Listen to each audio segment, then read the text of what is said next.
Hello everyone. Good morning. कैसे हैं आप लोग? आई होप कि आप लोग अच्छे होंगे। तो आज नवरात्रि का दूसरा दिन है, यानी कि आज हम लोग माँ ब्रह्मचारिणी का पूजन करते हैं। तो मैं सबसे पहले आप लोगों को नवरात्रि की ढेर सारा शुभकामनाएं देना चाहती हूँ। तो आप सभी लोगों को जो भी मेरा वीडियोस देखते हैं उन सभी को मेरे तरफ से नवरात्रि की हार्दिक शुभकामनाएं। तो एक कमेंट मेरे वीडियोस पे मैंने लगभग नोटिस किया है। सभी वीडियोस पे एक दो कमेंट थे ही कि आप इंट्रोडक्शन वीडियो आ, बनाइए। तो इसीलिए मैं सोची कि अभी नवरात्रि भी चल रहा है और मुझे गांव भी जाना है, तो उससे पहले मैं वीडियो शूट करके रख लेती हूँ और मैं आप लोग के साथ कल शेयर करूंगी। तो आज 4 तारीख है और कल 5 को मैं ये वीडियो पोस्ट करूंगी। मैं आज शूट करके रख रही हूँ क्योंकि कल मतलब एक दिन वीडियो शूट करके एक दिन में एडिट करके अपलोड करना थोड़ा सा हेक्टिक हो जाता है, इसलिए मैं आज शूट कर रही हूँ। और आप लोग को घंटी का आवाज सुनाई दे रहा होगा, तो अगल बगल में पूजा पाठ हो रहा है, अभी नवरात्रि चल रहा है तो इसलिए घंटी वगैरह बज रहे हैं। मैंने भी पूजा कर लिया है। तो मैं वीडियोज को शुरू करती हूँ। मैं अपने बारे में ईमानदारी से मैं कोशिश करूंगी कि मुझे जितना आप लोग के साथ शेयर करना चाहिए उतना मैं करूं, और जो भी बोलूं ईमानदारी से बोलूं और अपने बारे में आप लोगों को बताऊं। तो चलिए वीडियो को शुरू करते हैं। तो मेरा नाम वर्षा है और मैं बिहार के वैशाली जिला से हूँ, और मेरा मायका भी वही है और मेरा ससुराल भी वैशाली जिला में ही पड़ता है। लेकिन मेरे हस्बैंड के जॉब और चीकू का स्टडी, मेरा स्टडी, इन सारे कारण की वजह से हम लोग मुजफ्फरपुर में रहते हैं। मुजफ्फरपुर एक सिटी है छोटा सा, तो हम लोग यहीं पे रहते हैं क्योंकि मेरे हस्बैंड का जॉब भी यहीं पे है और मेरा भी स्टडी है। मेरे बेटे का भी अभी मैंने स्कूल में एडमिशन करवाया है तो उसका भी अब स्टडी है, तो इस वजह से हम लोग यहीं रहते हैं। तो बेसिकली हम वैशाली जिला से हैं, लेकिन हम लोग रहते हैं मुजफ्फरपुर में। तो ये हो गया। और अब मैं अपने बारे में कुछ बता देती हूँ। तो मैंने ग्रेजुएशन कंप्लीट कर लिया था 2019 में, और उसके बाद मेरा शादी हो गया था। मतलब जब मैं 21 की थी, 20-21 की थी, उसी समय एक अच्छा रिश्ता मिल गया। तो मेरे पापा जी सोचे कि अच्छा रिश्ता मिल गया तो शादी कर दिया जाए। वैसे उस समय हम लोग मैं या मेरे घर के और भी मेंबर शादी के लिए रेडी नहीं थे, लेकिन फिर भी होता है ना कि समय के साथ आदमी को थोड़ा सा ये करना पड़ता है। तो हम लोग रेडी हुए और मेरा शादी हो गया। और मेरा पापा जी का ये डिसीजन, मुझे अब लगता है कि उनका ये डिसीजन बिल्कुल सही था, क्योंकि मैं आप लोग के साथ शेयर करना चाहती हूँ कि मेरे पापा जी अब हम लोग के साथ नहीं हैं। वो 2020 में 3 अक्टूबर को हम लोग को छोड़ के चले गए थे, हम लोग को छोड़ के चले गए थे। लेकिन हमने कल ही उनका चौथा पुण्यतिथि मनाया है, और उनका तबीयत खराब हुआ था और वो हम लोग को छोड़ के चले गए। हम लोग को हमेशा रिग्रेट रहेगा कि हम लोग उनके लिए कुछ भी नहीं कर पाए, उनको नहीं बचा पाए। वो हमारे लिए सब कुछ किए, जितना उनसे हो सकता था उससे ज्यादा ही किए हम लोगों के लिए। और अपने जिंदगी में बहुत स्ट्रगल किए, बहुत कुछ देखे सहे, बहुत स्ट्रगल किए, और वो हम लोग को छोड़ के चले गए। तो मेरी मम्मी है, तो अभी उनके लिए हम लोग उनको खुश रखने के लिए हम लोग भी मुस्कुराते हैं और हमेशा अपने पापा जी को याद करते हैं। मतलब एक भी दिन ऐसा नहीं जाता है जिस दिन हम लोग उनको याद नहीं करते हैं। लेकिन उनके बिना जिंदगी बहुत ही खाली खाली सा, सुना सुना सा है। फिर भी क्या किया जा सकता है, जिंदगी है तो जीना तो पड़ता ही है। तो ये सारा कुछ है। और उसके बाद मेरा शादी हो गया, तो मैंने 20 से 22 मेरा बीएड का सेशन था, मैंने उसको कंप्लीट किया। उसके बाद मैंने एमएससी में एडमिशन ले लिया हुआ है। अभी मैं एडमिटेड हूँ एमएससी में, और मैंने उसी बीच में सीटेट भी क्वालिफाइड किया। दिसंबर 2022 वाला सीटेट मैंने दोनों पेपर क्वालिफाइड किया। और उसके बाद 2023 में स्टेट हुआ था, उसमें मैंने 19 के लिए दिया हुआ था, क्योंकि मेरा एमएससी कंप्लीट नहीं था तो मैंने सिर्फ 19 के लिए ही दिया था। तो मैंने उसको भी फर्स्ट अटेम्प्ट में क्वालिफाइड कर लिया, उसमें भी मेरे 100+ मार्क्स आए थे। और आ, अभी मैं +2 के लिए सोच रही हूँ कि अब जब भी स्टेट हुआ तो मेरा अगर एमएससी कंप्लीट हो जाएगा तो मैं वो भी दूंगी। और बीपीएससी के लिए मैं प्रिपरेशन कर रही हूँ। मैंने टीआरई 1 भी दिया था, उस समय जो मतलब 2018 वाला गजट था उसके अनुसार ही बीएड वाले 1 to 5 में प्राइमरी में शामिल हो सकते थे।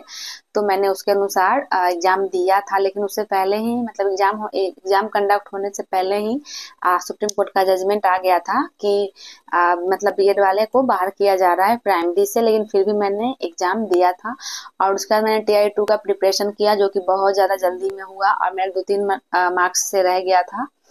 और टीआरई 3 के बारे में मैं कुछ नहीं बताऊंगी, कुछ भी नहीं बोलूंगी कि मैंने दिया है या नहीं दिया है, कुछ भी नहीं बोलूंगी। जब सही टाइम आएगा तो मैं आप लोग को बताऊंगी कुछ भी जो भी है। और टीआई 2 में मेरा 1-2 नंबर से सिलेक्शन रुक गया था, तो मैं उसमें बहुत ज्यादा डिप्रेशन में चली गई थी, बहुत ज्यादा स्ट्रेस डिप्रेशन में मैं मतलब बहुत ही मुश्किल दौर था वो मेरे लिए। लेकिन अभी मैं टीआरई 4 का प्रिपरेशन कर रही हूँ, बहुत ईमानदारी से कर रही हूँ और पूरा विश्वास है कि मेरा इस बार सिलेक्शन हो जाएगा टीआरई 4 में। तो ये सारा कुछ मेरा एजुकेशनल क्वालिफिकेशन के बारे में मैंने आपको बता दिया और अपने पास्ट लाइफ के बारे में भी थोड़ा सा मैंने बता दिया है। और मेरे हस्बैंड प्राइवेट सेक्टर में जॉब करते हैं और एक मेरा बेटा है 3 साल का, वो भी मैंने उसको अभी स्कूल में डाला है, वो भी स्कूल जाता है अभी। और थोड़ा सा मैं अपने फैमिली बैकग्राउंड के बारे में आप लोग को बता देती हूँ। तो मैं 5 बहन हूँ और एक भाई है मेरे। तो मेरे जो भाई हैं वो मेरे 4 दीदी से छोटे हैं और मुझसे बड़े हैं, यानी कि हम टोटल 6 भाई बहन हैं। और 5 जो हम लोग सिस्टर हैं, सभी लोगों का शादी हो गया हुआ है, भैया का भी शादी नहीं हुआ है और वो भी जॉब के लिए प्रिपरेशन कर रहा है। बहुत बार एग्जाम वगैरह दिया है, लेकिन 1-2 नंबर से कभी इंटरव्यू में कभी कुछ में छट जाता है। एसएससी सीजीएल वाला जो होता है उसके लिए वो प्रिपरेशन कर रहा है। और दीदी लोग भी हैं, वो लोग भी जॉब कर रही हैं। मेरी सबसे बड़ी वाली दीदी हैं वो हाउसवाइफ है और बाकी और जो भी दीदी हैं वो सरकारी गवर्नमेंट जॉब में है, वो लोग जॉब कर रही हैं और मैं भी जॉब के लिए अभी प्रिपरेशन कर रही हूँ। तो होपफुली मुझे भी हो जाए। और बीएड करने के लिए मुझे मेरे पापा ही, जब उनका तबीयत खराब था, कोरोना चल रहा था उस समय। लेकिन हाँ, मैं एक बात यहाँ पे क्लियर कर देती हूँ कि उनको कोविड नहीं था, उनको कोविड नहीं था। और लेकिन हमारे कुछ गिने चुने रिश्तेदार या हमारे कुछ जानने वाले जो अपने बहुत ज्यादा अपने होने का दिखावा करते हैं, उन लोगों को ऐसा लगता था कि उनको कोविड हुआ है। और जब वो आए थे पापा जी के मतलब जो भी होता है उसमें, तो वो लोग पूरा मास्क वास्क पहन के एकदम दूर दूर रह रहे थे, मतलब अपना असली चेहरा हम लोग को दिखा रहे थे। लेकिन हम लोग यहाँ पे कुछ भी ऐसा नहीं था, कुछ भी नहीं था कि उनको कोविड वगैरह नहीं था। उनको मतलब कार्डियक अरेस्ट आया था लास्ट टाइम और वो हम लोग को छोड़ के चले गए थे। तो हम लोग नहीं बचा पाए, इसका हम लोग को जिंदगी भर रिग्रेट रहेगा। बहुत ज्यादा पछतावा है, बहुत ज्यादा, बहुत कुछ, बहुत दुख, बहुत। क्योंकि हमारे पापा हमारे लिए क्या थे ये सिर्फ हम 6 भाई बहन और मेरी मम्मी ही जानती हैं, बाकी और कोई इस चीज को नहीं समझ सकता है। और जिसके साथ लाइफ में ऐसा कुछ हुआ होगा वो लोग हम मुझसे रिलेट कर पाएंगे। बाकी और जो कभी जिस दुख को नहीं झेलता है, जिसके वो कभी नहीं समझ सकता है इस चीज को कि हम लोगों के साथ क्या हुआ था। लेकिन खैर, उन सारी चीजों को हम लोग पीछे छोड़ के और आगे बढ़ रहे हैं। क्योंकि हमारी मम्मी है, वो अगर हम लोग सैड रहेंगे तो वो बहुत ज्यादा दुखी रहती हैं। तो उनको खुश करने के लिए हम लोग को मुस्कुराना पड़ता है, हंसना पड़ता है, कुछ भी करना पड़ता है। और लाइफ है तो ये सारा कुछ तो करना ही पड़ेगा। ऐसा नहीं है कि हम लोग मतलब किसी भी तरह से कुछ भी करें ऐसे वैसे। मेरी मम्मी भी दुखी रहेंगी, इसलिए हम लोग उनको खुश रखने के लिए पूरा कोशिश करते हैं, प्रयास करते हैं कि वो ठीक रहे, स्वस्थ रहे, खुश रहें। लेकिन उनको भी बहुत सारा प्रॉब्लम है, हेल्थ इश्यूज है। तो वो भी हमेशा मतलब डॉक्टर के कांटेक्ट में ही रहती हैं, दवाई वगैरह खाते रहती हैं।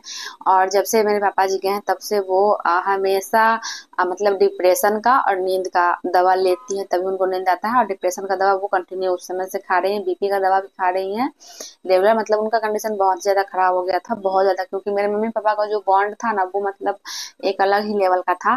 मतलब बहुत ज्यादा मेरे पापा जी मेरे मम्मी को मानते थे, बहुत ज्यादा। इस बात का पूरे गांव में, पूरे खानदान में, हर जगह चर्चा रहता था। और हम लोग को भी बहुत ज्यादा, हम लोग 5 बेटियां थी। लेकिन कभी भी मेरे पापा जी हम लोग को ये फील नहीं होने दिए कि तुम लोग बोझ हो, ये कुछ भी ऐसा नहीं हुआ। हम पांचों को वो क्वालिफाइड किए, इस तरह एजुकेटेड किए, एजुकेशन दिए सभी को। और यहाँ तक पहुंचा दिए हैं कि तुम लोग अपने पैर पे खड़ा हो सकती हो, कुछ कर सकती हो। लेकिन होता है ना कि मतलब आपके रिश्तेदार में कुछ लोग, रिलेटिव्स, कुछ भी जो लोग मतलब खिला रहे हैं आपके मम्मी पापा, आपको रख रहे हैं, आपकी जरूरतों को पूरा कर रहे हैं आपके मम्मी पापा, लेकिन कुछ रिलेटिव्स को लगता है कि अरे ये तो 5 बहन है तो ऐसे है वैसे है, मतलब लगता है कि उन्हीं के माथा पे हम लोग हैं, इस तरीके से होता है। और हम लोगों ने बहुत कुछ झेला है। हमारी जो दीदी लोग थी वो भी बहुत कुछ झेली है, बहुत कुछ हुआ है उन लोगों के लाइफ में, बहुत स्ट्रगल की है वो लोग भी। खैर हम लोग के समय तक तो, जब हम लोग बड़े हुए उस समय तो बहुत सारा चीज चेंज हो गया था, लेकिन जब दीदी लोग थी उस समय बहुत ज्यादा कुछ मुश्किल से वो लोग पापा जी का साथ देती थी हमेशा। और पापा भैया मेरा छोटा था, मैं भी छोटी थी, लेकिन दीदी लोग बड़ी थी तो वो लोग हमेशा पापा जी के साथ खड़ी रहती थी किसी भी सिचुएशन में। और मतलब हर सिचुएशन में खड़ी रहती थी चाहे कुछ भी हो। और तो पापा जी हमेशा हम लोग को इस तरह से ट्रीट किए, इस तरह से संस्कार, इस तरह से परवरिश दिए हैं कि हम लोग स्वाभिमानी बन के जिए और अपने लाइफ को अच्छा से अच्छा बनाए। इतना उन्होंने हम लोग को सिखाया है और एजुकेशन दिया है किसी भी हालात में रह के। तो यही सारा कुछ है। तो मैं कहाँ से कहाँ पहुंच जा रही हूँ, लेकिन फ्लो फ्लो में मैंने आप लोगों के साथ शेयर किया है ये सारा कुछ, बहुत सारा कुछ हुआ है। तो धीरे धीरे मैं आप लोगों के साथ और भी बातें शेयर करूंगी, लेकिन अभी ये सारा कुछ है। तो सभी लोग का शादी हो गया, सभी लोग वेल सेटल्ड है अपने अपने फैमिली में। सिर्फ एक भैया है तो उनका भी जॉब होगा, उनका भी शादी हो जाएगा, तो उनका भी फैमिली, वो भी सेटल्ड हो जाएंगे। तो यही सारा कुछ है मेरे बारे में। और अभी मैं TRE 4 के लिए प्रिपरेशन कर रही हूँ और उसका जर्नी आप लोग के साथ शेयर करती हूँ। तो आप लोग का 1 2 3 4 भी कमेंट आता है तो मेरे लिए बहुत बड़ी बात है, मुझे अच्छा लगता है। और मैं वीडियोज बनाना शुरू की हूँ क्योंकि मुझे अच्छा लगता है। और मुझे बहुत पहले से, मैं टिकटॉक पे भी वीडियोस बनाती थी। टिकटॉक पे मेरे 2-3 हजार फॉलोअर्स हुए ही थे, मैंने शुरू ही किया था कि मतलब बैन हो गया था टिकटॉक। और उसके बाद मेरे घर में इतना बड़ा हादसा हुआ, मेरे पापा जी हम लोग को छोड़ के चले गए। उसके बाद हम लोग सभी लोग डिप्रेशन में चले गए थे, बहुत ज्यादा मुश्किल से हम लोग उभरे हैं उस चीज से। तो उसके बाद मैंने सब कुछ करना छोड़ दिया था, सारा कुछ छोड़ दिया था मैंने। और उसके बाद बीच बीच में मैंने कभी कभी कोशिश भी किया, लेकिन मैं सक्सेस नहीं हो पा रही थी, मैं छोड़ दे रही थी बीच बीच में। लेकिन अभी मैं शुरू की हूँ और मैं चाहती हूँ कि मैं इसको कंटिन्यूअसली लेके जाऊं आगे तक। तो आप लोग से मैं चाहती हूँ कि आप लोग मुझे सपोर्ट करें, अप्रिशिएट करें मेरे इस कोशिश को। तो आप लोग कमेंट कीजिएगा और मेरा वीडियो कैसा लगता है ये भी बताइएगा। चैनल पे अगर फर्स्ट टाइम आप लोग विजिट कर रहे हैं तो चैनल को सब्सक्राइब भी जरूर कीजिएगा, बेल आइकन को भी प्रेस कर दीजिएगा। ये एक छोटा सा आप लोग का हेल्प मेरे लिए बहुत बड़ी बात होगी। तो यही सारा कुछ मेरे बारे में है। और अभी मैं वही मैं बता रही थी आप लोगों को कि मैं BSc TRE 4 के लिए प्रिपरेशन कर रही हूँ। और मैं जो भी मेरा 9th 10th साइंस है, और मैं +2 के लिए भी स्टेट दूंगी। आगे जो भी स्टेट होगा वो, मैं सीटेट दोनों पेपर क्वालिफाइड हूँ, लेकिन 1 to 5 का तो खैर अब कोई बात ही नहीं है बीएड वालों के लिए। तो यही सारा कुछ है मेरे बारे में, थोड़ा सा मैं आप लोग को बता दी हूँ। और अब मैं क्या ही बताऊं। और मेरा शादी 2019 में हुआ था। 2019 में मेरा शादी हुआ था। उसके बाद मेरे पापा जी हम लोग को 20 में छोड़ के चले गए। 19 के जनवरी में मेरा शादी हुआ था और 20 के अक्टूबर में मेरे पापा जी हम लोग को छोड़ के चले गए। और 21 के मई में मेरे बेटा का जन्म हुआ था। और उस समय बहुत ज्यादा कोविड था, सेकेंड वेव आया हुआ था उस समय। फिर बहुत मुश्किल से C सेक्शन से उनका मतलब बर्थ हुआ था, बहुत ही मुश्किल से। बहुत सारा कुछ उस समय भी हुआ था, उसका मैं एक अलग वीडियो बनाऊंगी, आप लोगों के साथ शेयर करूंगी। उनके बर्थ का जो भी स्टोरी है उसको आप लोग के साथ शेयर करूंगी और आप लोग को बताऊंगी कि किस तरीके से सारा कुछ हुआ था। उसमें सेकेंड वेव आया हुआ था कोविड का। तो यही सारा कुछ है। और तो मैं प्रिपरेशन कर रही हूँ बहुत ईमानदारी से, और मुझे पूरा विश्वास है कि इस बार TRE 4 जब भी होगा तो मेरा सिलेक्शन हो जाएगा। और बहुत सारे लोगों के मन में ये भी डाउट है कि TRE 4 होगा या नहीं होगा। तो आप लोग निश्चिंत रहिए, TRE 4 जरूर होगा, क्योंकि विधानसभा चुनाव है अगले साल नवंबर में। तो TRE 4 तो होगा ही होगा, क्योंकि चुनाव से पहले सरकार वैकेंसीज तो देती ही है। तो विधानसभा से पहले एक बार TRE 4 जरूर होगा। तो आप लोग ईमानदारी से प्रिपरेशन कीजिए और बस सिलेक्शन हम लोग का किसी भी तरह से हो जाए, यही मेहनत इतना करना है कि हम लोगों का सिलेक्शन हो जाए। और अभी नवरात्रि चल रहा है तो माता रानी सभी पे अपना कृपा बनाए रखे और सभी को आशीर्वाद दे। जो लोग जो भी सपना है उनका सारा सपना पूरा हो जाए, इसी कामना के साथ आप लोगों को एक बार फिर से नवरात्रि की ढेर सारी शुभकामनाएं। और आप लोग कैसे सेलिब्रेट कर रहे हैं आप लोग मेरे साथ जरूर शेयर कीजिएगा कमेंट बॉक्स में। और मैं ससुराल जाने वाली हूँ और ससुराल से फिर मैं कुछ दिन ससुराल में रहूंगी, 2-4 दिन। उसके बाद फिर मैं अपने गाँव जाऊंगी मायके, क्योंकि मेरे मायके में बहुत बड़ा मेला लगता है और रावण दहन जो होता है वो भी सारा कुछ होता है। तो मैं कोशिश करूंगी कि मैं आप लोग के साथ भी वो सारा कुछ शेयर करूं। तो वीडियो बहुत ज्यादा लंबा हो जाएगा, इसलिए मैं वीडियोज को यहीं पे खत्म कर रही हूँ, रोक रही हूँ। और अगर आप लोग को और भी कुछ मेरे बारे में जानना है तो आप लोग जरूर कमेंट कीजिएगा। मैं पूरा कोशिश करूंगी कि मैं ईमानदारी से आप लोग को अपने बारे में जो भी आप जानना चाहते हैं मैं बताऊं। तो इसी के साथ bye bye everyone, take care. Channel पे नए हैं तो चैनल को सब्सक्राइब जरूर करें, बेल आइकन को भी प्रेस कर दे ताकि वीडियोज की नोटिफिकेशन आप लोग को टाइम टाइम पे मिलता रहे। और वीडियो अच्छा लगे तो लाइक जरूर कीजिएगा, वीडियोज को पूरा देखिएगा। Bye bye everyone, take care. खूब सारा नवरात्रि में एंजॉय कीजिए आप लोग। Bye bye.